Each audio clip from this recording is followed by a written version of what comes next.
Hello, panel, and good morning. My name is Cameron, and I'm joined today by my colleagues Izzy, Abby, and Yulia from the Return to Office Implementation Committee, with special thanks to Kaylin for their additional support. We are here at your request to discuss our proposal to address the Treasury Board Secretariat's new directives on return to office and improper social media use within the broader context of creating a positive workplace culture. In our presentation, we will be discussing the problem at large, our comprehensive policy options and recommendation, our implementation plan, and our communication strategy. Next slide, please. So why are we here today? Public servants' response to RTO mandates has raised questions around ethical boundaries in the workplace, disrupted government services, and further compromised public trust in government. However, this issue is tied to broader underlying themes that we should not overlook. We believe attention to issues of ethics and culture is a priority in considering how to implement the new directives in a manner that leads to a stronger public service with reliable, efficient, and high-quality services for all Canadians, which begins with nurturing a culture of excellence. Next slide, please. In considering our task, we wanted to account for both the public service's existing core values of respect for democracy, respect for people, integrity, stewardship, and excellence, as well as our core mandate at ESDC to build a stronger and more inclusive Canada that supports Canadians in having productive, rewarding, and quality lives. Keeping these in mind, we have grounded our approach in these 5 guiding principles. Ethics and the creation of an ethical workplace founded on mutual respect is one of, if not the most important aspects of maintaining the integrity of our public service. A strong ethical foundation lends itself to a flourishing culture that promotes transparency and accountability, while ensuring that decisions are made with the best interests of Canadians at heart. Engendering trust is a fundamental aspect to establishing a positive workplace culture, fostering confidence in our actions, and reinforcing our commitment to serving Canadians with honesty and reliability. By striving for excellence, we continuously improve our services, policies, and programs to meet the evolving needs of the public. Ultimately, our goal is client satisfaction, ensuring that the people we serve feel valued, supported, and empowered through a positive, respectful, and cohesive public service that is united front in serving Canadians. Next slide, please. In continuing to outline the problem, we are facing the challenge of RTO implementation at a time when the public is increasingly unhappy with the services the government provides them.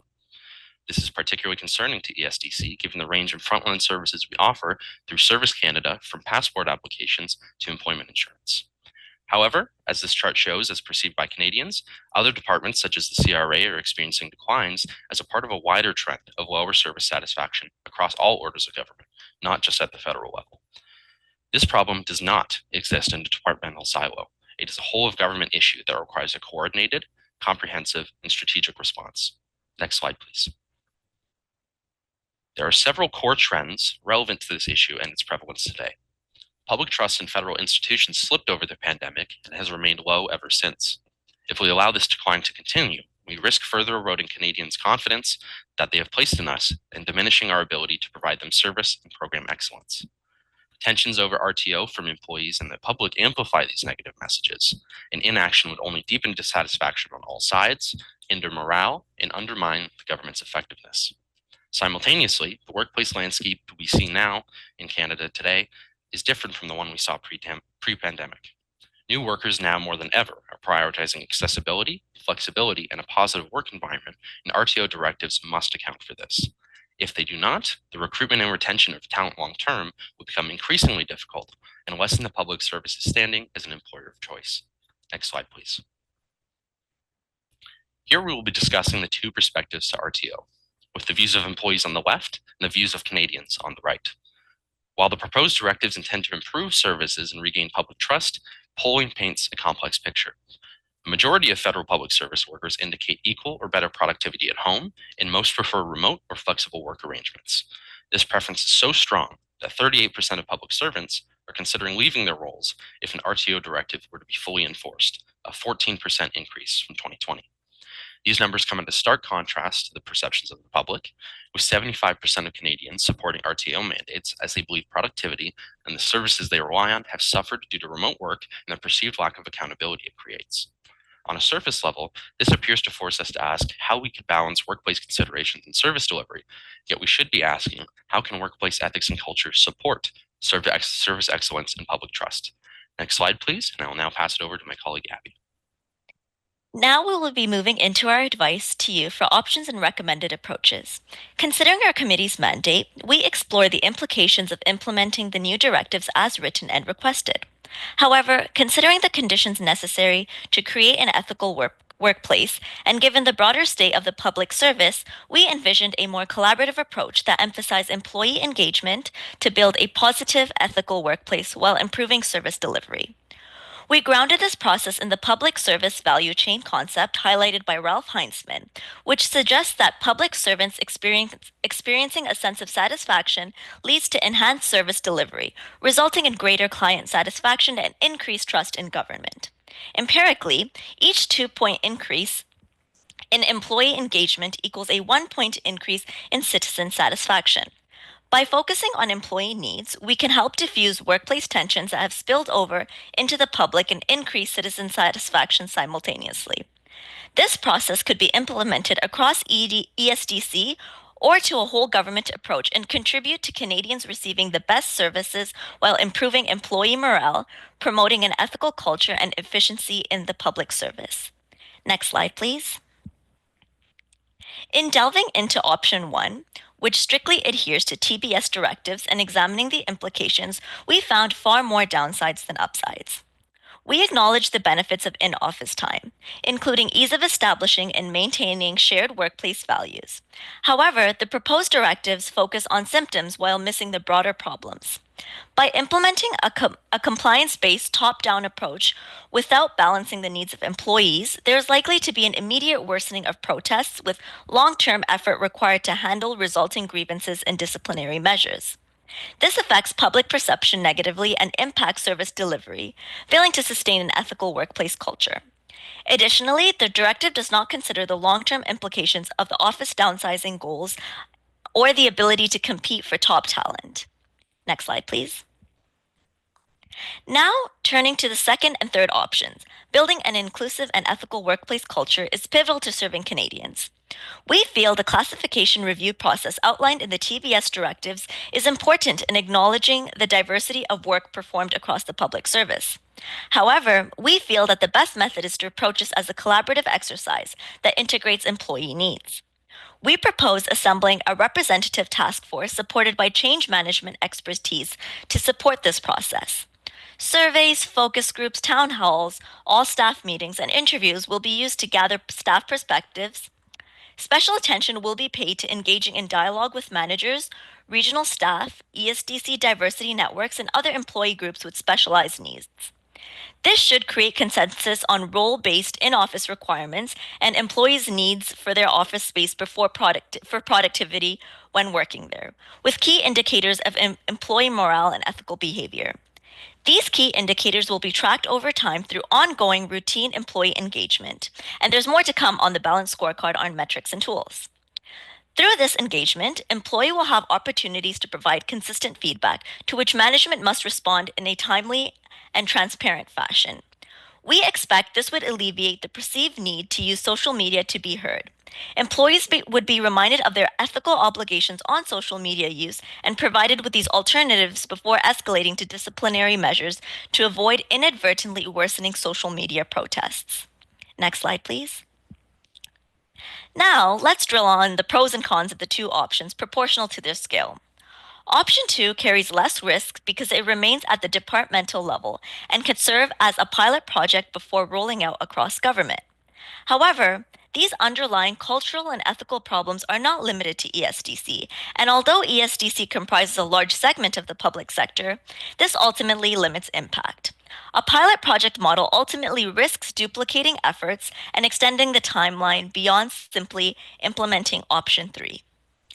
We believe that option 3 offers several key benefits, including the ability to leverage efficiency by maximizing shared resources across departments.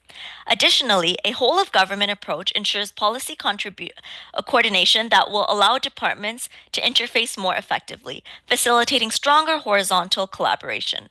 Although it may take longer to implement, we feel it'll have the most impact on reducing workplace tensions and increasing public trust. Next slide, please, and I will be passing it over to Yulia. Over the next two slides, we will move into the matters of implementation. Regardless of scale chosen, we believe that certain actions are necessary before and after the collaborative consensus building process for success. On the left side, we identified keys to enable success in collaborative consensus building. This includes understanding our current state of resource allocation and whether it matches our current needs and long-term goals. We also feel it is important to orient ourselves towards citizens' satisfaction as a key success metric. Uh, the right side explores steps after the consensus building process and ensures a consistent sharing and understanding of ethics. This will be supported by developing job-specific ethics codes, standardizing compliance mechanism, and integrating remote work content into training programs. This process will be continuously supported by expert in change management as well as structured communication strategy. Next slide, please. Moving on, the slide shows our proposed implementation strategy over time. We estimate that the full implementation of this recommendation will span approximately 2 years, with final RTO directives implemented within 18 months and employee engagement going in perpetuity. Efforts will be concurrent in the first 21 months, after which the work will continue on an ongoing basis. Key lessons learned will be published and made available to departments. We estimate the total cost for this recommendation will be approximately $3 million over 2 years, the majority of which will be reallocated operational funding. The only net new money will be to hire 6 change management experts at an estimated cost of $680,000 annually. Each of these experts would oversee a portfolio of departments as they support this process. Next slide, please. Now let's talk about how we will track our progress. We developed a scorecard to serve as a key tool to establish clear targets and assess outcomes in alignment with the broader employee engagement strategy. The scorecard is designed to support meaningful discussion within the organization, such as those between staff and managers, creating a structured basis for engagement. It highlights areas of measurements that are critical to fostering positive workplace culture and enhancing service delivery. These areas reflect the commitment to both internal workplace improvements and external service delivery. The metrics will be monitored regularly. During the first 2 years, data will be tracked every 6 months to identify emerging trends and shifts in attitude. After this period, data will be collected annually to develop a more comprehensive understanding of long-term trends. We carefully considered the most important measures, and these are reflected in our framework. You will notice that the bottom right section is left blank. We want to emphasize our commitment to co-producing these elements collaboratively with managers, staff, and unions. Although specifically designed for this initiative, the scorecard is flexible and adaptable, enabling its use for continuous improvement in broader government context. We view the scorecard as a central element of our recommendation. It is integral in both tracking employee and public sentiment, and it provides framework for ongoing discussion aimed at cultivating ethical workplace culture. Next slide, please, and I will pass it off to my colleague, Izzy. Next, I would like to turn your attention to the key risks that we've identified in our proposal and their respective mitigation strategies. Firstly, if this proposal is to be accepted, there is the threat of mid-process termination. To mitigate, we would ensure that each segment of the process could stand alone and result in some gain. Next, with a large-scale approach, some managers and staff might not fully accept this proposal. Proactively, we would build tailored discussion channels and implement remote work policy training. Thirdly, negative public impacts fueled by employees voicing their grievances publicly could be significantly reduced with authentic employee engagement. We would implement repercussions for unprofessional behavior. Program outcomes would be published digitally as an aggregated report to ensure transparency and demonstrate that the public service is holding itself accountable. Finally, there is always the risk that consultation is seen as inauthentic. We would involve junior and mid-level staff in discussion streams and develop employee engagement tools that are guided by employees themselves, making for a truly ground-up approach. Next slide, please. Next, I would like to turn your attention to our key stakeholders. Many Canadians currently hold negative views toward government for a variety of reasons, including the quality of services they receive. We anticipate the reactions of Canadians to be mixed. However, since the majority of the general public believes that public servants should be returning to office, this proposal would be working to satisfy that demand while still respecting the needs of employees. Routine public feedback collection and results analysis to measure service satisfaction would ensure that positive service experiences are our guiding light. Turning to our staff, we anticipate a slightly positive response from regional staff and those staff in Ottawa. By earning respect of our employees by accounting for their needs, mechanisms targeted at building consensus would ensure internal cohesion and uphold ethicality. While frontline and middle managers may be initially overwhelmed with an influx of work and policy change, in addition to existing responsibility roles, tailored discussion streams to accommodate for their specific needs, active engagement, and prioritize support before general program rollout helps to mitigate negative reactions. Their roles in this proposal are integral to successful implementation. Finally, in response to the reaction of unions, we would be sure to involve the National Joint Council as a forum for addressing concerns and to engage unions in an already existing format. We do anticipate that return to office related dissatisfaction would be significantly reduced in the long term with successful rollout of this recommendation. Next slide, please. This slide is intended to represent internal and external key groups that we must keep front of mind if we were to move forward with this proposal. Of particular note, Indigenous peoples and those persons with disabilities. Over half of all Indigenous people in Canada live either on reserves or in rural areas.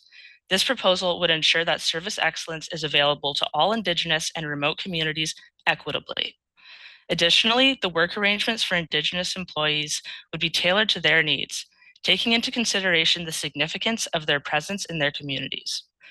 Externally, those persons with disabilities who are more dependent on public services experience service excellence and enhanced accessibility because of continuous monitoring and feedback. Internally, return to office plans for employees with disabilities are developed on a case-by-case basis, accounting for their specific needs. Next slide, please. Effective communication is paramount to the success of this proposal. Therefore, we've segmented our communications approach to 3 key stakeholder groups that you see on the left of this slide. Firstly, frontline and middle managers play a critical role in leading workplace change. We would intend to give managers the support they need to lead their teams. Key messaging would reinforce the importance of their leadership in building a culture of respect, inclusion, and professional growth. Next, our employees are at the heart of providing service excellence. Their buy-in is essential to the success of this initiative. Finally, the Canadian public deserves excellent services. Public trust in government services is built on transparency, accountability, and excellence. As you can see from the communication strategy and the key messages that we've developed on the right side of this slide, we intend to use various mechanisms to reinforce that we value frontline managers and their perspectives, that our employee experiences are paramount, and that we're dedicated to service excellence for Canadians. Next slide, please. If accepted, our proposal would take a holistic and unified approach to return to office implementation, starting from the ground up.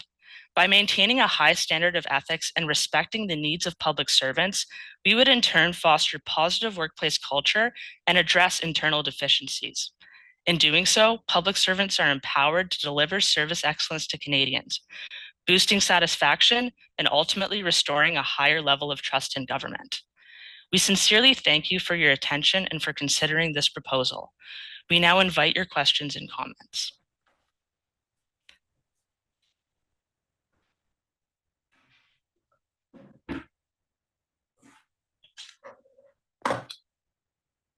Very good to see you. I hope everybody can see me. My name is Noah Morris. I'm the head judge here. Worked for many years in post-secondary. It's lovely to see TMU. I know it's not easy to get up at as bright and early on a Saturday morning as you did, but you did a very thorough analysis of a very complex issue. And there are a whole set of elements, and you've touched on many of them. So I want to thank you for all your really, really hard work. What us in the senior leaders in ESDC need to really think about is a whole bunch of things around return to work, public access, the rights we give to staff in the context of speaking out against their employer. And we've asked you to do a couple of things. And I'm going to pass it over to my colleague, Nancy Carroll, who really talks about how to implement a whole bunch of different things at the same time. So, Nancy? Thank you so much, Noah.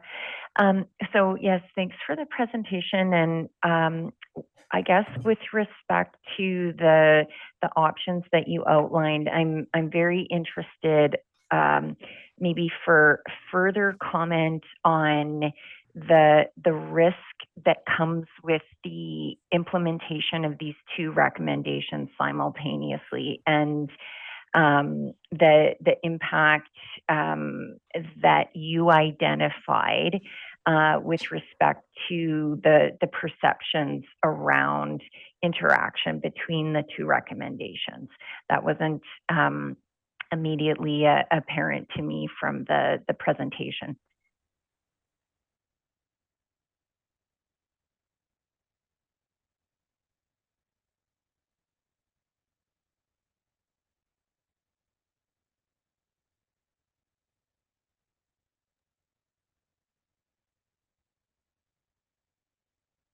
Thank you so much for that question.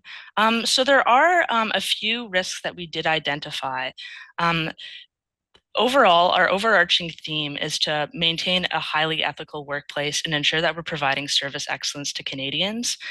In differentiating between our three options, we did decide to go with the third, which is an overarching approach and a whole of government implementation strategy. We do think that this would be the most impactful and cohesive to ensure that the whole of government is responding to internal issues while providing best services for Canadians across the country in rural and urban settings. And I guess maybe I'll be even in more pointed. Like, do you see challenges around employees feeling that the monitoring and disciplining potential that comes with the social media recommendation would be really limiting or the government's attempt to limit complaints about the return to office requirements? Yeah, so in regards to social media specifically, we did view that speaking out on social media and those platforms was a symptom of a larger overarching problem. We do anticipate that this problem would dissipate with enhanced consultation and more effective communication strategies, as well as enhanced discussion streams for specific groups. We don't want to implement a top-down cookie-cutter approach. We do want to work from the ground up. So, and we don't want to be overly negative in repercussions. But I think that when certain actions cross a specific line, repercussions do have to be there to set a standard. And I'll just ask my chief judge if I'm allowed to ask one further question. Yes, Nancy, go ahead. Thanks so much. I note that the directives as written have quite tight timelines, and the proposed approach is obviously a much longer time frame. Like, we're looking at this right now as a department and potentially preparing the path forward to go to Treasury Board Secretariat. What are your considerations from a central government lens when you're talking about a 2-year implementation plan versus the timelines that are contemplated in the brief right now for recommendation 1 and recommendation 2? Thank you for your question. If we could turn to slide 12. As you can see in here, we have outlined some proposed deadlines. The policy, the new directive will be implemented within 2025, following a very thorough consensus building process. The nature of this option is to implement that directive within very tight timelines, but we will encompass it within very thorough consultation so that it doesn't negatively impact service quality and employee satisfaction. Thank you so much.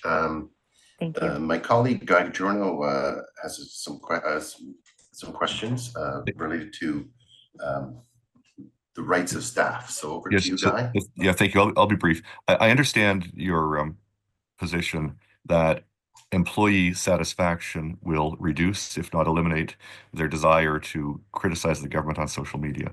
And nonetheless, one of the recommendations before us is a complete ban on employee use of social media critical of the government.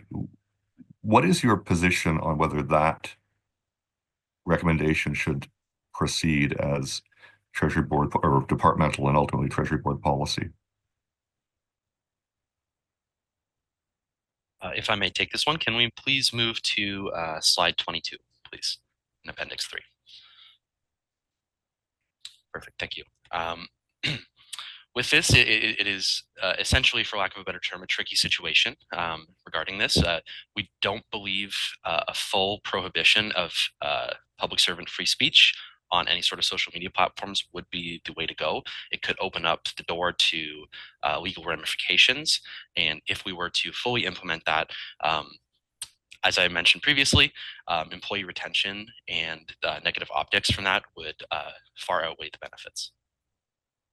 Well, just a quick follow-up on the slide, you referred to certain boundaries on this slide. Have you turned your mind to what those appropriate boundaries would be? Yes, absolutely. So when it came to the Directive 1 in our Annex 1, I apologize, in that it specifically mentions the use of government devices. If it's what we just have discussed as a team is it would also be incredibly difficult to understand or discern who would be posting this on their personal devices. If government devices were used, in that case, we do believe that would be grounds for punishment or repercussions. However, we don't think having extreme boundaries would be beneficial. Thank you. Of course. Thank you very much. I know we're approaching our final time. We have probably another minute to go.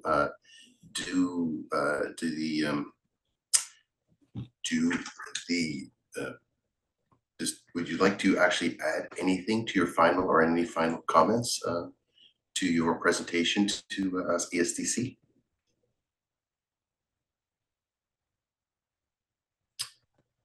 Okay. Well, thank you very much.